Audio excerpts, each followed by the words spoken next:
How's it going, guys? My name is Zach with the Movie Castle, and today we're going to be talking about Basilisk Volume One. This is written by Cullen Bunn, a really great horror author. You probably know him for Harrow County or The Empty Man, and it has art by Jonas Scharf. In this book, we open up with these strange individuals dressed in, like patient uniforms, and they're wandering down a mountain with no memory. But it turns out each one of them has a special power, and the first town they wander into, they completely wreck it, more in a case of ignorance than anything else. Not knowing how powerful they are, they crush the town. Now, most of them develop a sense of bloodlust. They like being evil now that they've been exposed to it. However, one of them, the main girl there, didn't like it, and she decides to leave the group and leave her family. Well, it turns out that one lady survived from the town, and her husband and her daughter are both dead because of these individuals, and she is going to try to hunt down some supervillains on her own. She kidnaps the main lady because she's the one that was by herself, and she says, hey, look, I don't really like what my family's doing either. Let's team up to try to take them down. And it won't be the easiest thing ever because, it's 4-on-1 on the superpowered side, but they also have a bunch of cultists, people who see this amazing power and decide that they should worship them. So that's going to be even more for our heroes to do, and the main lady is going to try to lead these superpowered people and their cult into a big trap and see if she can take them down. And it's not going to be easy by any means. Overall, I thought this was a pretty interesting book. The idea of if you had powers and didn't know what they could do, just how much havoc you could wreak unintentionally, and without being told any better because they don't have any memories from before. Maybe you like that. So yeah, a great, interesting, way for a supervillain team to start off. Plus, in the flashback sequences, they're all done with this beautiful watercolor, so that's really fun as well. And I did like the revenge plot, how do you take down these supervillains? What do you know about their powers? How can you work to nullify it? What's the best trap you could set? Now, that being said, the non-superpowered protagonist, I wish we got to know her a little better. The earliest we see of her is her finding out her family is dead. I wish we got a little bit more into her backstory so we could see, like if we saw a little more of her with her family before they died, that might make her a little more sympathetic, or maybe more shots of her training and building up to it. But we kind of skipped right to the beginning here, right to when she meets the one girl that left and the two form a team, so I wish we got more backstory with her. Actually, the superpowered one in the partnership does seem to be more the main character, and she's interesting, leaving her family, turning against them, not knowing where she came from, and also their powers. They do sort of a group motif for their powers. Their powers are based off the 5 senses, which I thought was interesting. So one will have a superpower for seeing, and the other for hearing, and one for taste, and so on. And she is the one for sight. I guess you could call her the basilisk. She wears a veil over her eyes because anyone who looks directly into her eyes will die. So yeah, a pretty intense power, and definitely one you could use accidentally at the beginning. So she'll got that electric blue veil, which is a pretty cool design, and also is the title. Basilisk is an old-timey snake creature that one of its powers was if you looked at it in the eyes, it would kill you. So that's where the title's from. But I also like that they don't just spell out, what everybody's power is, and you have to kind of take some time to watch them and kind of learn what their powers are, and there's not just a splash, she does this because she's touch, there's nothing like that. You don't even know right away which one's which, and you just kind of have to let the story play out and be like, oh, that's what their power is. And I won't, spoil every one of them, but one of the more obvious ones that is a really interesting one is taste. Is superpower? They're usually, these superpowers are amplifying their own or messing with yours, and his taste superpower, he can cause people to have cravings, and he'll essentially cause you to eat other people by giving you an uncontrollable craving for that, and it kind of basically turns people into zombies. But the messed up part is they're generally sentient about it, and they're kind of terrified of what they're doing, but it just tastes so good. So yeah, even though this is kind of more of a superhero book, Cullen Bunn's horror element, Harrow County, right? He knows how to write horror, and there'll be some tastes of that in here.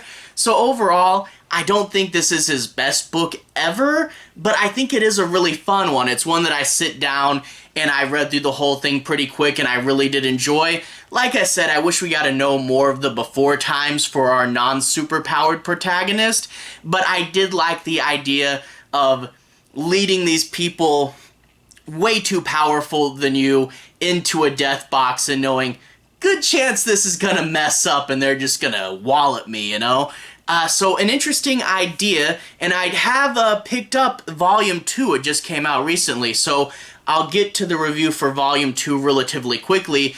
Can't wait to read that as well. Anyway, if you guys want to see more about this, I'm going to switch to the close-up camera. I'll talk more about the story and a little bit more about the art and show you guys this release. Anyway, without further ado, to the close-up camera. Alright, here we are inside the castle taking a closer look at Basilisk Volume 1.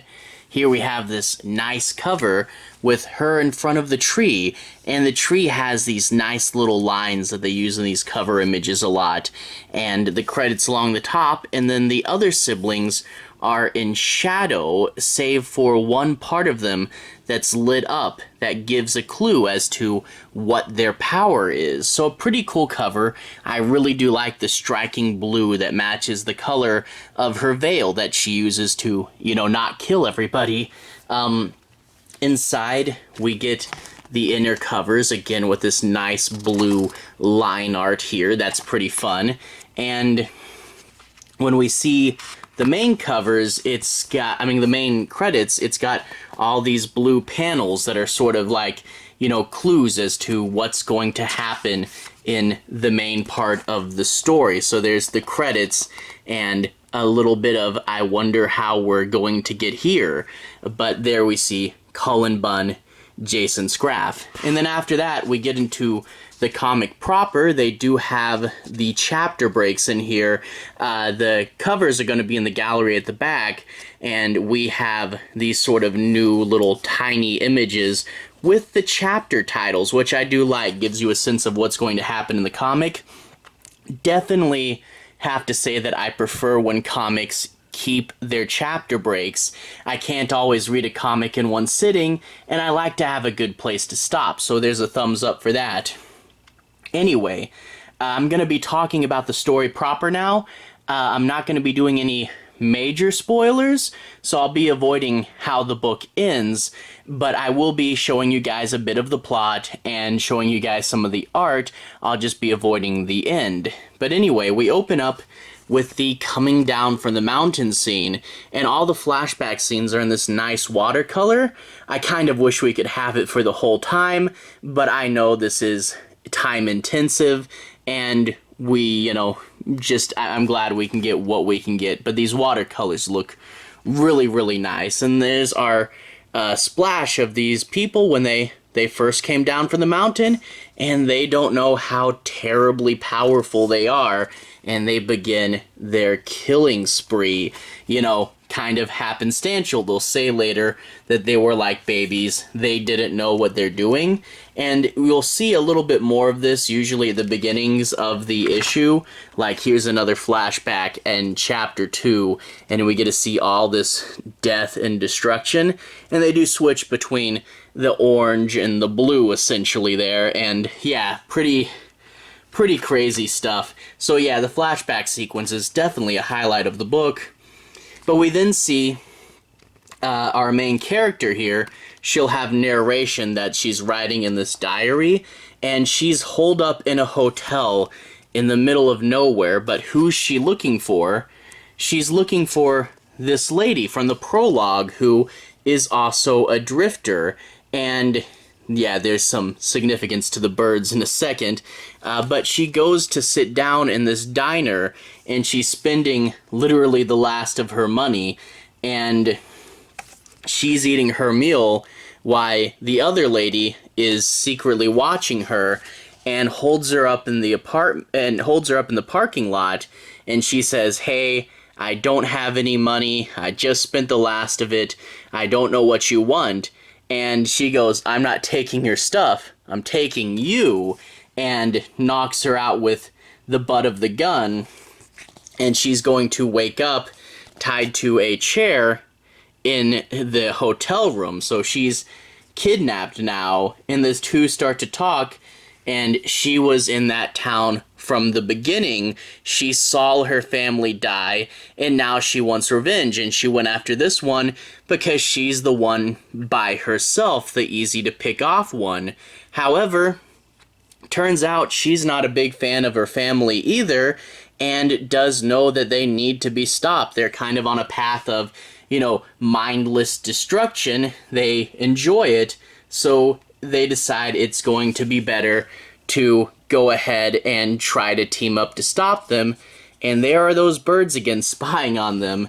Well, turns out the supervillains have this cult that's followed them to the hotel, and seeing that one of the people they worship is in danger, they start to fight back. So a bit of a standoff when, of course, the superpowered lady will open up her veil and use her powers to destroy the cult that worships her, which they're going to find quite surprising that she would turn on them. And they are going to be able to get out. But you see, all those birds are tied to this one guy's power. I think it's hearing, which kind of, I guess, expands into, like, knowing everything. Like, he can hear through all the birds, and he can sort of, use it to kind of, like, contact people through their mind or something. But then we get the splash of all the characters, the other 4 senses. And I like that they did senses instead of doing the 4 elements again. But we get these other new characters, and they're like, okay, our sister's been kidnapped, we got to go and find her. And they talk with the leader of the cult in kind of this diner, and they've arranged to track her down. But of course, it's another example of the reckless destruction, because when they're recognized, it's like, hey, better just to kill everyone in this diner. And you get to see the Taste Guy's zombie powers and how it can be used to just absolutely wreak havoc. But after that, we do get a scene where they're on the road, and the Basilisk lady stops into the bathroom, and in the mirror is going to have a conversation with the hearing powered guy and say where they're going. And basically they both know it's a trap, and the main lady who's hunting them kind of knows that they know it's a trap too. So yeah, leading them into a kill box, and everybody knows what's going down, so no real secrets here, especially if you have a guy that can, literally hear everything. But it's this old abandoned town that's out of the way in the middle of nowhere, and she's going to spend some time rigging up some traps and, you know, doing the best she can because, you know, the odds are definitely stacked against her. And of course, when the other siblings are on their way, they cannot help themselves from wreaking even more havoc as well. This little gift shop place, just a random roadside attraction that gets absolutely torn up. But anyway, all building towards that final fight.